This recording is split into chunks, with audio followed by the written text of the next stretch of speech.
Last night we asked for your opinion from a man's standpoint about the whole going on vacation thing with an ex. And I'm sure that some of you probably want Peach's standpoint on this and her thoughts. So here you go. How would you handle this if you were the woman? I wouldn't have gone.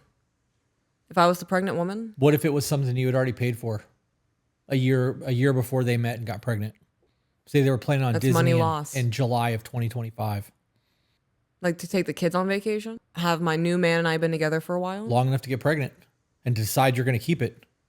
Was this vacation before I got with the new man? That's what they said. It was planned before they got together. Okay. So it would be so Disneyland is one of those things where that's like a once in a lifetime opportunity for some families. Yeah. So if this is one of those instances where we finally scrounged the money together, we planned this Disney trip for a year and a half in the making, the children are expecting both of us to go. If you're able to get the time off of work and I would love for you to come, we can accommodate you. I'm not going to miss this trip. I'm sorry you feel that way. Going forward, I'll make sure that this isn't a thing where I'm vacationing by myself with my ex-husband and the children. And if you're not invited, then the ex-husband can have his time with the kids, and then you and I can plan something when the kids are here. I'm curious if there was a conversation when they were in like new courting as to this trip happening. Because I would want to know that. If we're in the courting phase and you told me like, hey, we're going to fucking Disney in July.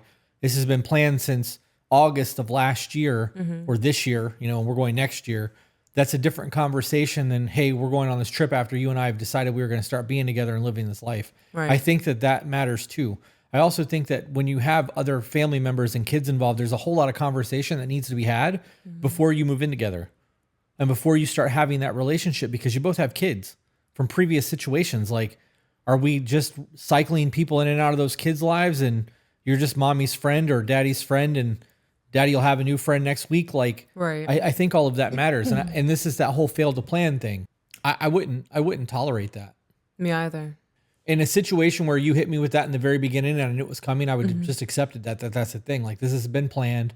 They're not together anymore, blah, blah, blah, blah, blah. Now, if that was planned and it was all discussed when we were courting and we started dating and dude was coming around talking about, I love you still. And that was a changes thing it, that would yeah. absolutely change things, because now I know you're going down there knowing that he's still in love with you. And going to try some shit. Right. And what happens if the kids are with the grandparents for the day at Disney and you guys are drinking and the grandparents decide to take the kids for the night, hoping that you two may rekindle some shit and some infidelity happens? Yeah. Because it may not be physical, but even if there's miss inappropriate you. conversations, it's still inappropriate as fuck. Like, I miss you too sometimes. Yeah. Yeah. That shit would crush me. yeah. I mean, you're telling your ex you miss them. What the fuck? Yeah. Yeah.